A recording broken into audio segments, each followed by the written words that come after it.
Hey everybody, it's Jason Blaha here, and once again it is time for the Q&A, so let's go ahead and knock this out. First question. Do you still recommend vitamin D3 to most people? Again, this is going to be very relative. I'm not big on supplements, but vitamin D3 is one of those that does have its uses. In fact, it might even be necessary just for health, even for a person who's not fitness oriented and doesn't train at all. But the thing that you have to consider there is that a lot of governments have already addressed this. I'm not saying that I think government should be the solution to everything, but in this case it's already been largely addressed, particularly in the United States. Go look at a lot of your foods, particularly your various foods that are available through WIC and food stamps and stuff like that. Or a lot of these items that are definitely WIC approved and things, you're going to notice they have vitamin D3 already added. And that is because in countries like the United States, we have a pretty high diversity of skin tones. And we actually have a pretty high diversity of sunlight due to the size of the country. So generally speaking, things like vitamin D3, a lot of us, quite frankly, our foods are fortified with it already. And just due to the nature of humans and the way we've adapted to sunlight based upon where our ancestors come from, yeah, a lot of people can really benefit from this. But keep in mind, a lot of it's been added to foods. A lot of milk has been fortified with it, fruit juices. You'd be surprised. Cereals, bread. Go read the labels. A lot of stuff has it added already. Now, that being said, if you live in a particularly dark area, which is again probably 50% of my audience lives in a fairly dark area, particularly the wintertime, and you're not getting it through fortified foods, because say you don't consume any of those foods. Not that I would advocate people avoiding dairy. I don't. I think it's silly to avoid dairy. Dairy is a lot of people's source of vitamin D3 because of the fortification. Let's say you don't consume any slightly processed grains because you're not eating cereals, bread, stuff like that. Okay, you might want to consider supplementing it, particularly in the winter. By that same token, if you live in a darker area, relatively far north of the equator, you have a darker skin tone. In other words, you're not Caucasian. It probably wouldn't be a bad idea to add some D3 in. But let's take something on the other extreme. Take someone like me, Brittany and I. We're fair-skinned. We live in Texas. We don't need vitamin D3 supplements for the most part. Maybe a little bit during the winter, but we're just not going to be deficient here. Just not going to happen.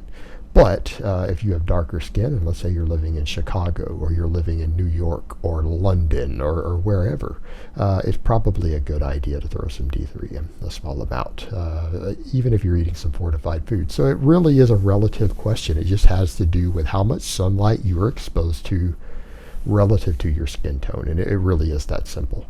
All right, next question. Jason, do you think cupping actually works? I've been seeing it a lot lately. Seems stupid. It's supposed to help with blood flow or is it just a fad made up by the fitness community to make money? Actually, it wasn't made up by the fitness community. It's been made up by holistic medicine to make money.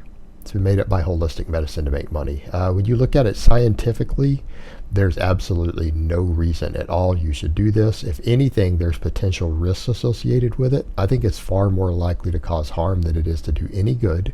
And again, talking about blood flow, I mean, seriously, you're cupping a surface area. Do you really think that's going to help muscle tissue? Your muscle tissue is not being pulled up into those cups. It's just subcutaneous fat and skin and your layers of skin being pulled into these cups. All right. This doesn't help with blood flow. This is insane. A good massage or a hot bath is going to do 10 times for blood flow what this ever will do. How about being cardiovascularly fit, doing cardio? There you go, problem solved. Again, this is a sort of nonsense that people come up with to make money. Now, a lot of people will say, yeah, but a lot of pro athletes are doing it and they're winning. Well, you need to keep in mind a lot of pro athletes try anything and everything. They throw everything at the kitchen sink out there just because if they try 10 different things, and it turns out one of those 10 things that they try gives them a 0.5% advantage, that's the difference between being 10th place and first place.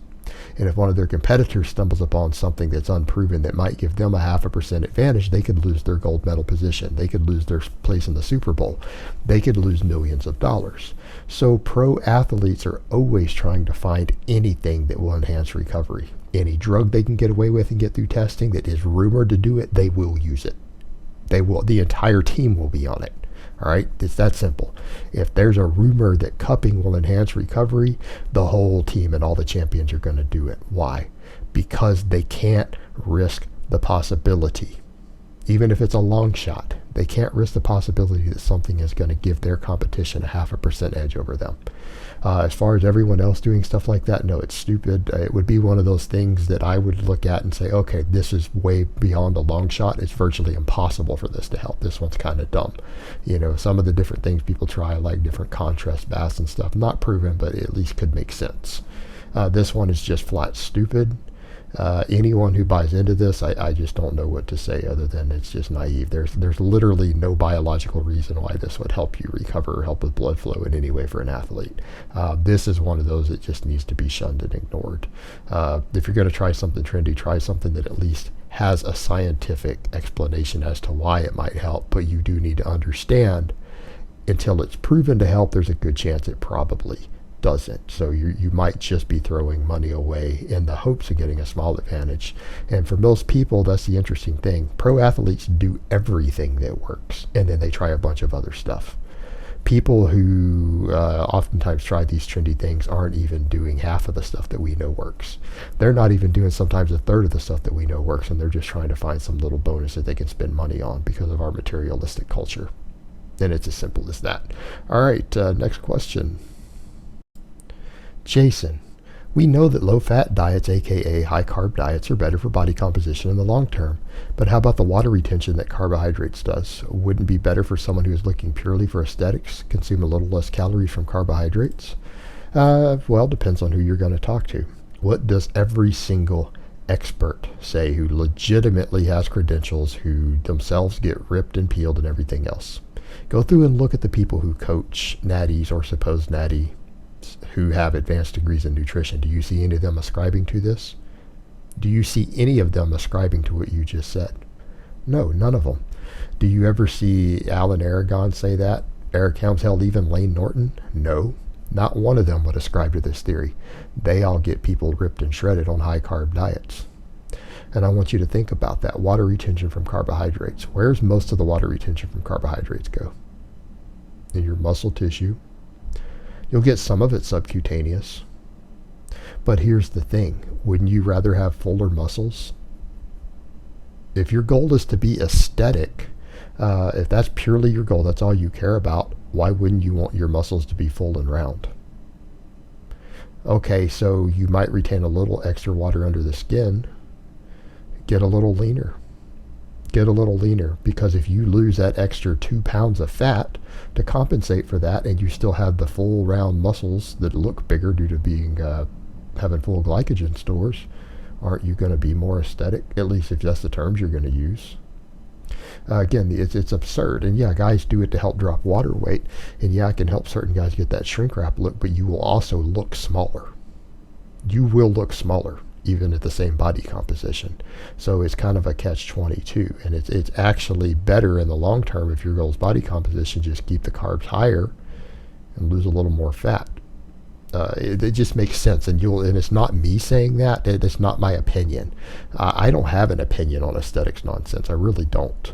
I don't get that much into it. But I listen to what the very best experts say, who have the credentials, they have the science background, and they get clients who do get that look. Like, they successfully apply their advanced degrees and get people that have those aesthetic looks, and they coach people into that and do a very good job at it.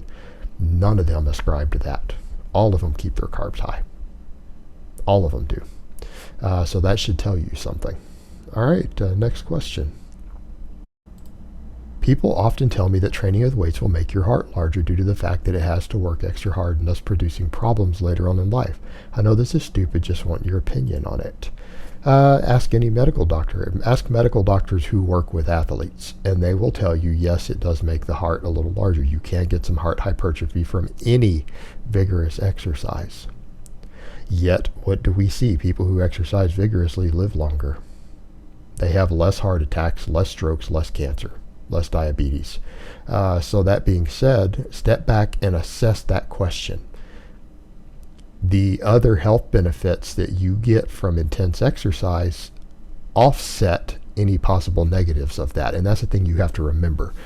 Meaning, if you're doing something in your lifestyle that has a factor that seems to slightly increase the risk factor in one area, but reduces the risk factor in 12 other areas, and including the area that that one risk factor elevates in, wouldn't it be smart to do that? Would you really worry about that? Of course not. Of course you wouldn't. That's just silly, isn't it?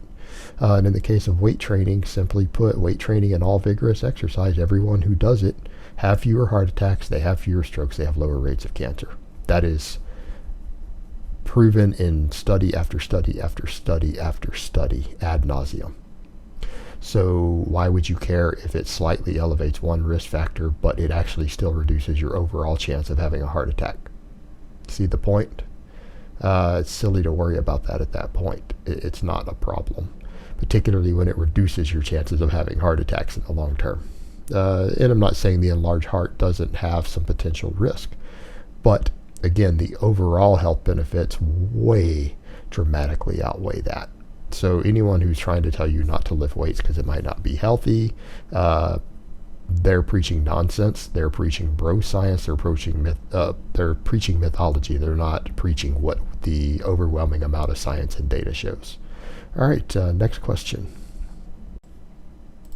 Jason, I have a job that along with the commute is over 15-hour days, but I am off on weekends. I just don't feel like working in a gym schedule during the weekdays.